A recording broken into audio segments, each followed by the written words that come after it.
só voltando aqui. Essa é a lâmina, então, de bactérias gram-positivas e gram-negativas, né?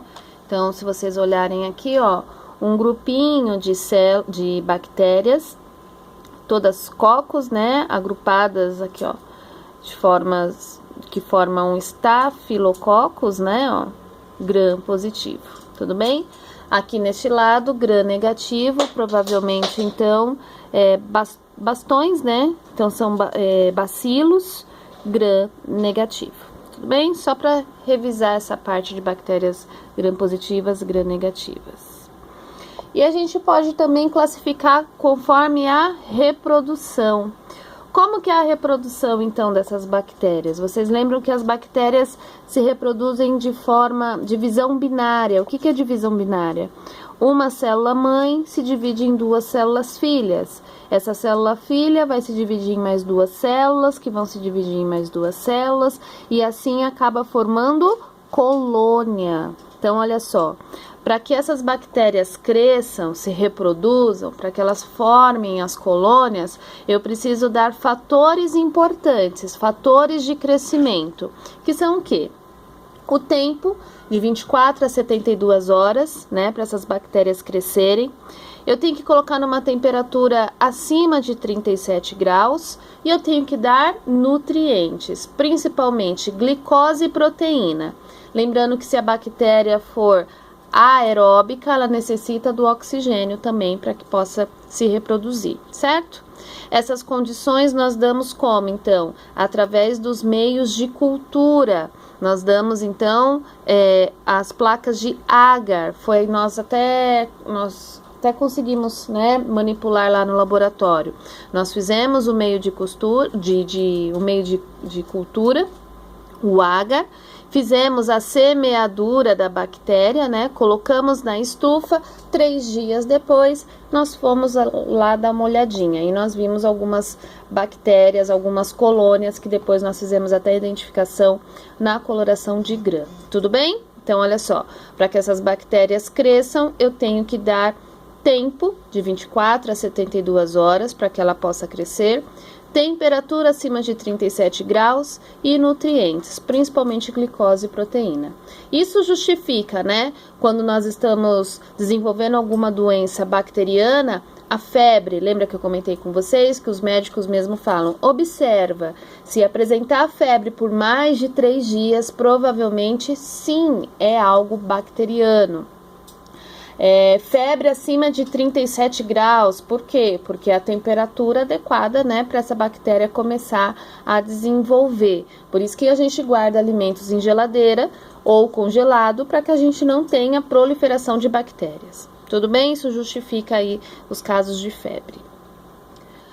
Tá aí o nome de algumas bactérias que nós estudamos, né? Eu não vou ficar aqui pegando de novo os detalhes dos sintomas, nem método de transmissão, meio de transmissão. Aqui é só para ter uma revisão, só para que a gente lembre alguns conceitos, tá? Mas, por exemplo, a meningite, a principal doença, a principal bactéria, o principal agente patológico é quem? A Neisseria meningitidis. A tuberculose, Mycobacterium tuberculosis, né? Tétano, Clostridium tetani, treponema pálido, ele é responsável por quem? Sífilis. Neisseria gonorrhoeae, que é a gonorreia, né? Staphylococcus aureus, responsável aí por sinusite, furúnculo. Então, nós vimos algumas, se não vimos todas, né? Mycobacterium lepri, que é o bacilo de Hansen, né? Que é a hanseníase, que a gente lembra que a gente comentou sobre a lepra, certo? Só para que a gente possa relembrar. Fungos. Nós também vimos sobre fungos.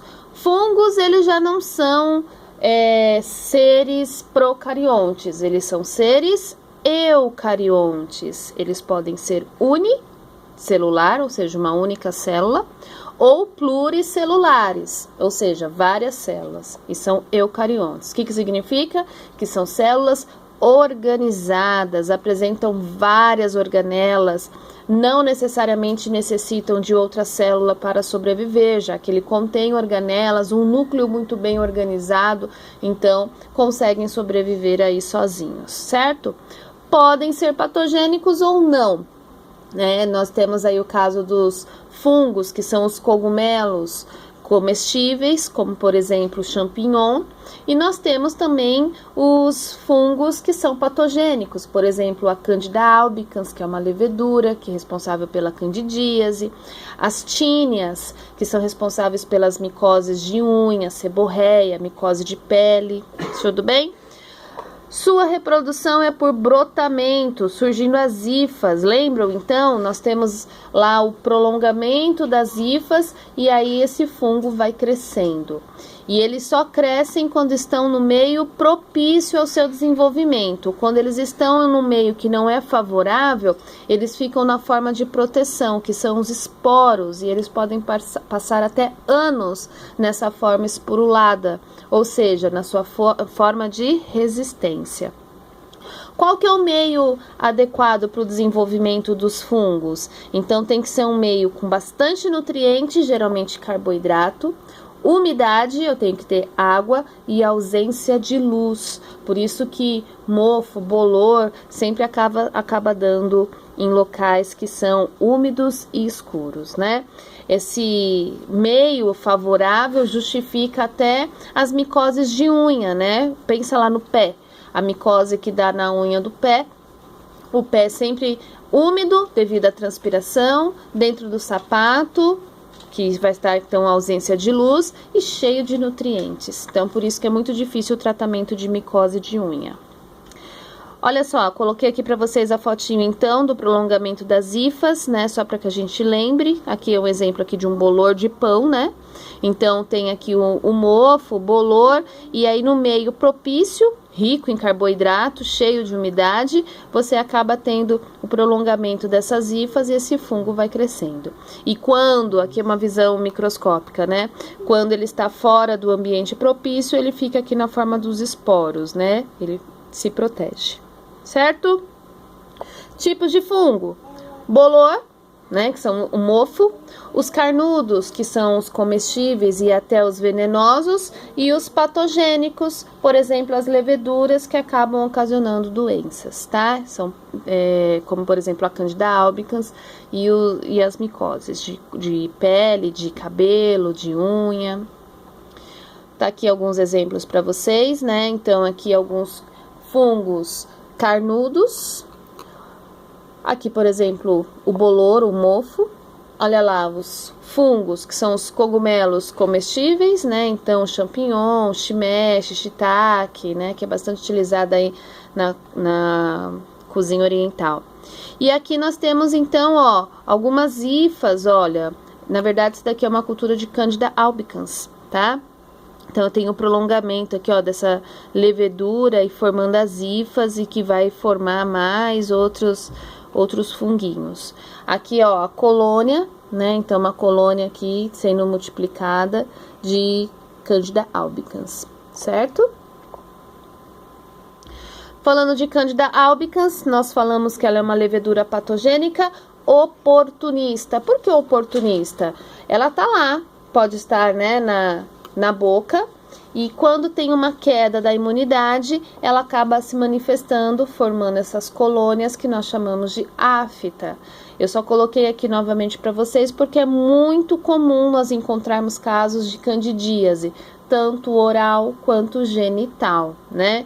Então, aqui é um exemplo de candidíase oral, né, dessas aftas. Olha só, aqui tá simples, né, uma afta no lábio, provavelmente de uma criança, e aqui então eu tenho, ó, na cavidade oral já tá um caso um pouquinho mais grave. E aqui, ó, uma candidíase vaginal, aqui é o colo do útero, né, com as colônias da cândida. A gente já comentou que candidíase pode ser então considerado uma IST. O que é isso? Infecção sexualmente transmissível. Tudo bem?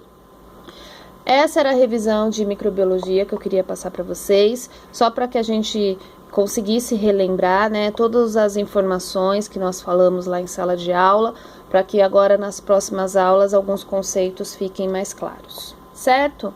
Em caso de dúvida, vocês podem me chamar no WhatsApp ou manda a perguntinha lá no chat, que a gente vai esclarecendo. Tudo bem? Obrigada, gente. Até mais. Tchau.